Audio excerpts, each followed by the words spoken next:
casais que anseiam ter filhos e, apesar de aparentemente saudáveis, não são capazes de se reproduzir. Estes problemas surgem associados à infertilidade ou esterilidade. Segundo a Associação Portuguesa de Fertilidade, considera-se um casal infértil quando, ao fim de um ano, com uma vida sexual ativa e sem o uso de métodos contraceptivos, não conseguem gerar um novo ser, ou quando uma mulher sofre abortos seguidos a partir do terceiro consecutivo. Cerca de 10 a 15% dos casais em idade fértil têm problemas de infertilidade conjugal, sendo que esta é mais frequente nos casais com idade mais avançada. Esta percentagem tem vindo a subir nos últimos anos devido a fatores como o aumento da prevalência das infecções de transmissão sexual, o sedentarismo, a obesidade, o consumo de tabaco e álcool e a poluição. Países ocidentais como Portugal, a infertilidade afeta 1 em cada 7 casais em idade reprodutiva, ou seja, 14% da população.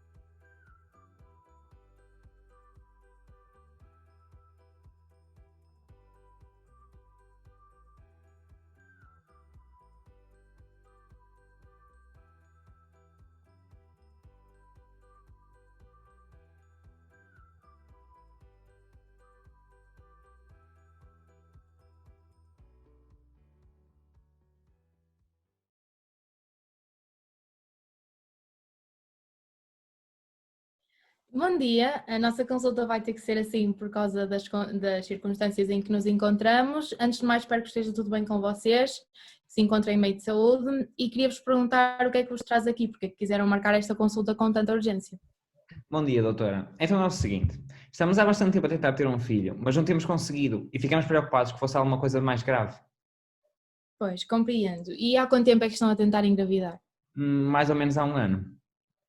E as relações são sempre feitas sem uso de métodos contraceptivos, certo? Sim, desde que começamos a tentar nunca usamos qualquer tipo de método contraceptivo. Então estamos claramente num caso de infertilidade.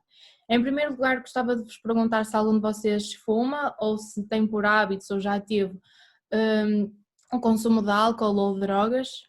Não, doutora, nunca. Não, doutora. Importante, álcool, drogas e tabaco afetam a produção de espermatozoides e ovócitos, bem como a qualidade dos mesmos. Substâncias químicas como hidrocarbonetos, cádmio, zinco, os esteróides na carne e o mercúrio no peixe causam lesões genéticas nos gametas, embriões e feitos e chegam a atingir o desenvolvimento da placenta e dos fetos. A nicotina, na mulher, provoca lesões do material genético dos ovócitos, tornando-os incompetentes para originar um embrião saudável. Também causa a esterosclerose e espasmos arteriais que podem levar ao risco de parto prematuro e atraso do crescimento fetal intrauterino. No homem, causa a diminuição do líbido, o déficit de ereção e perda da qualidade do sêmen. As substâncias tóxicas.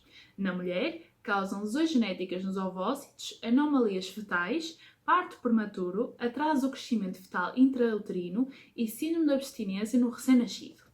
No homem, levam à perda de líbido, impotência, diminuição da qualidade dos espermatozoides, bem como aumento das lesões genéticas nestes. O álcool, na mulher, provoca a desregulação endócrina do ovário, pode levar a déficit de ovulação e perda da qualidade dos ovócitos, podendo originar um embrião não saudável. Também pode provocar o aumento de infecções genitais, complicações na gravidez e no parto e possíveis lesões cerebrais no bebê. No homem, leva à perda de líbido e de ereção, bem como a perda da qualidade do sêmen. Os medicamentos, como antidepressivos e antihipertensores, podem diminuir também a líbido e a ereção. Ótimo, então podemos descartar já essa opção. Vou-vos fazer algumas perguntas para tentarmos chegar a algumas conclusões e assim termos um diagnóstico mais completo. O senhor alguma vez teve criptorquídea? Não, doutora, nunca tive, nem sei de que é que se trata. Então eu passo a explicar. A criptorquídea consiste na descida incompleta dos testículos para o escroto, ou seja, eles vão ficar retidos na zona abdominal e em que é que isto pode afetar na fertilidade. Para que a produção de espermatozoides seja feita com qualidade e em quantidade, é necessário que a temperatura dos testículos seja inferior à temperatura corporal, Ou seja, eles ao ficarem retidos na zona abdominal, o que vai acontecer é que eles vão ficar à mesma temperatura que a temperatura corporal, ou seja, não vai ser possível a produção dos espermatozoides em qualidade em bastante quantidade. Mas já que não é esse o caso, não temos com que nos preocupar. Doutora, eu fiz alguma pesquisa quando começamos a ter estes problemas e descobri que uma das causas que dizem respeito ao homem poderia ser a pouca produção de espermatozoides ou uma grande quantidade de espermatozoides com anomalias.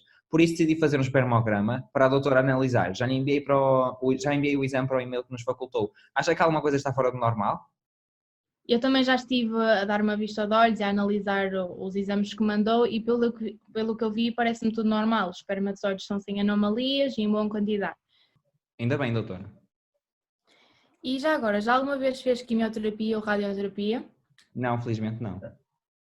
Ainda bem, porque um dos efeitos desse tipo de radiações é o síndrome de só células de Sertoli, que consiste na existência de só células de Sertoli nos túbulos seminíferos, que é o sítio onde se vão produzir os espermatozoides. Mas já agora até vou pegar aqui nos seus exames e voltar a dar uma vista de olhos.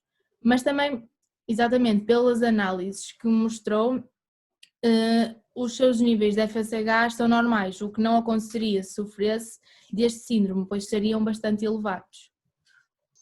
Doutora, eu também já ouvi falar no caso da obstrução ou alteração das trompas de falópio, uma vez que estas podem estar bloqueadas e impedir, assim, a passagem dos espermatozoides, e isso vai impedir que ocorra a fecundação do ócito 2. Muito resumidamente, este bloqueio pode estar associado a infecções pélvicas, inflamações que causem danos no útero ou nas trompas de falópio, ou ainda uma gravidez mal localizada nas trompas de falópio, que é chamada gravidez ectópica, acho eu. Mas estas causas surgem de bactérias que podem entrar na vagina durante a relação sexual, com um parceiro que tenha uma doença sexualmente transmissível. Mas nós realizamos exames e também já enviamos e nenhum de nós aparenta ter nenhuma DST. Sim, exatamente. E eu também já estive a dar uma vista de olhos aos seus exames e parece-me tudo ok. Mas o que pode estar também relacionado com a infertilidade é o muco cervical e o endométrio. Sim, eu fiz alguma pesquisa acerca e encontrei que no caso do muco cervical, que se encontra no colo do útero, antes da ovulação ele está viscoso e constitui uma barreira natural para os espermatozoides.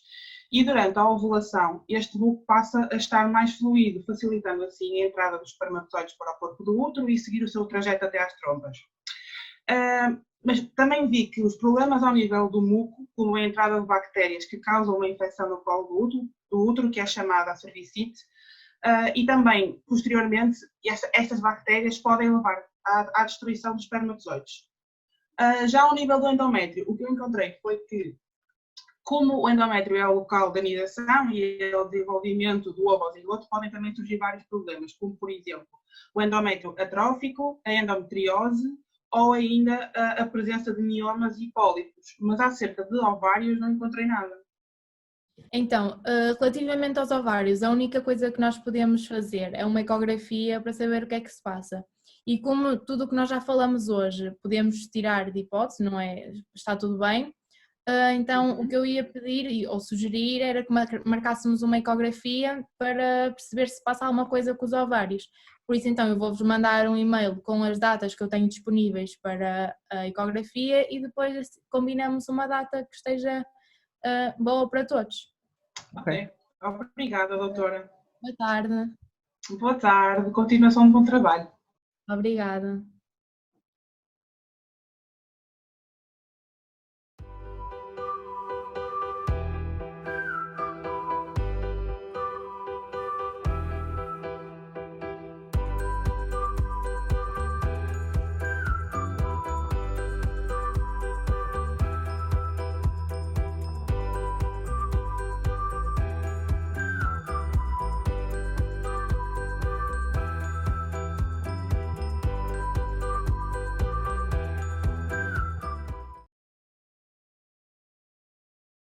Então, vamos fazer agora a ecografia. Vou-lhe pedir que se deite, por favor, e puxe a camisola para cima. Vai sentir um bocadinho de frio, mas é normal. Ok.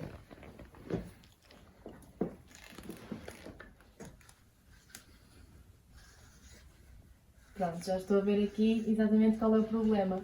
É que não sei se consegue ver ali, tem ali muitos quistos nos seus ovários. Isso então está-lhe a impedir o crescimento dos folículos e assim os oócitos não se conseguem desenvolver.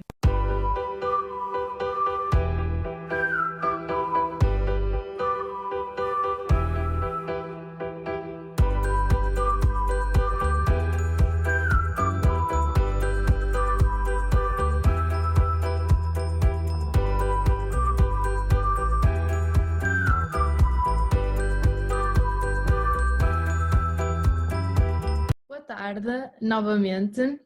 Olá, boa tarde.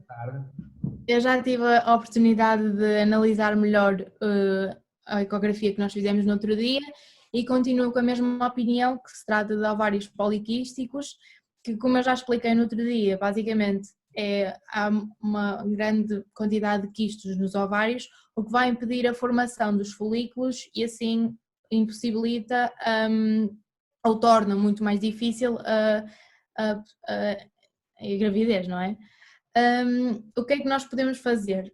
Atualmente ainda não há cura para isso, mas há um tratamento por injeção de hormonas que vai fazer com que o número de quistos diminua, ou seja, é isso que nós podemos tentar fazer. Pronto, de resto podemos depois agendar novamente uma consulta para ver se vocês realmente querem, neste caso a Natália quer tentar este processo e pronto, não há muito mais que eu possa dizer. Ok, pronto. Ok. Pronto. Eu vou então mandar-vos um e-mail com datas para marcarmos de agendar uma consulta. Ok, pronto. Muito obrigada, doutora. Obrigada, boa Obrigado. tarde. Boa tarde. Boa tarde.